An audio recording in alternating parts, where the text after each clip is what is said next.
Predstavte si, že máte dopravnú nehodu. Auto je nepojazdné. Vy potrebujete ísť do práce, odviesť deti, vybaviť bežné veci. Čo teraz?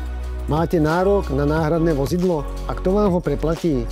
V tomto videu si vysvetlíme, kedy vzniká nárok na náhradné vozidlo po nehode a za akých podmienok vám náklady uhradí poisťovňa.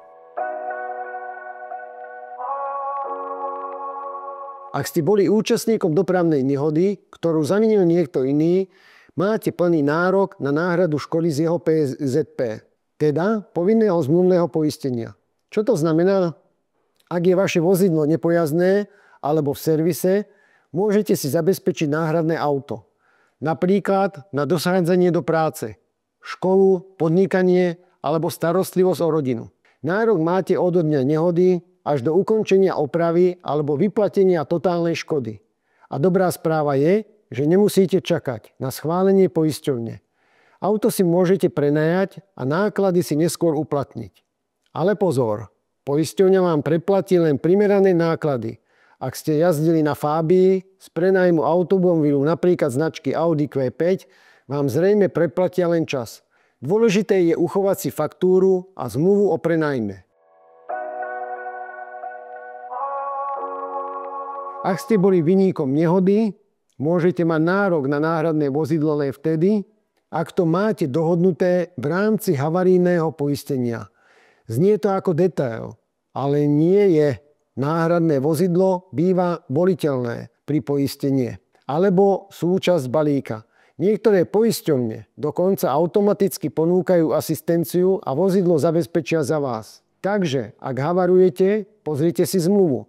Väčšinou máte nárok na 3 až 10 dní prenajmu podľa typu balíka. A samozrejme opäť platí zásada primeranosti.